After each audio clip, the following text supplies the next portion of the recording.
యవనస్తులు గుంపు కట్టారంటే అది చాలా జాగ్రత్తగా ఉండాలి. ఎందుకోసం తెలుసా? ఆ యూత్ పవర్ అనేది కొన్ని సందర్భాల్లో చాలా బలంగా ఉంటుంది.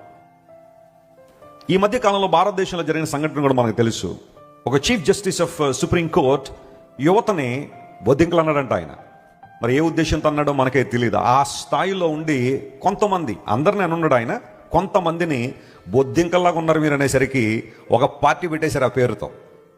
ఒక అబ్బాయి అమెరికాలో ఉన్నాడు, సాఫ్ట్వేర్ ఇంజనీర్, కొంచెం ఐటీ బ్యాక్గ్రౌండ్ ఉంది. వెంటనే ఒక ట్విట్టర్ అకౌంట్, ఒక ఫేస్బుక్ అకౌంట్, ఒక ఇన్స్టా అకౌంట్ క్రియేట్ చేసేసి మనలో బొద్దింకలు అన్నారు కాబట్టి ఓకే దాంతోనే ఓ పార్టీ పెట్టేద్దామని చెప్పి బొద్దింకల పార్టీ ఒకటి పెట్టేశారు. అందులో యూత్ అందరూ కూడా మిలియన్స్ యూత్ అందరూ కూడా దాన్ని లైక్ చేసి, మరి రానున్న రోజుల్లో అది ఎలాంటి టర్న్ తీసుకుంటుందో నాకైతే తెలియదు. పోరాడుతున్నారు చాలా విషయాల మీద.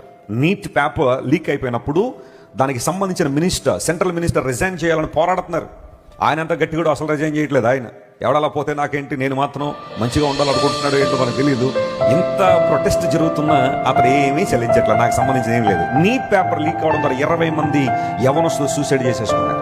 వారికి ఉన్న ఒత్తిడి ఏంటో మనకు తెలియదు. మరలా రాయొచ్చు అని వాళ్ళకి తెలుసు, అయినప్పటికీ మరి వారికి ఉన్న ఆ ప్రెషర్ ఏంటో మనకు తెలియదు. 20 మంది యవన బిడ్డలు సూసైడ్ చేసేసుకున్నారు.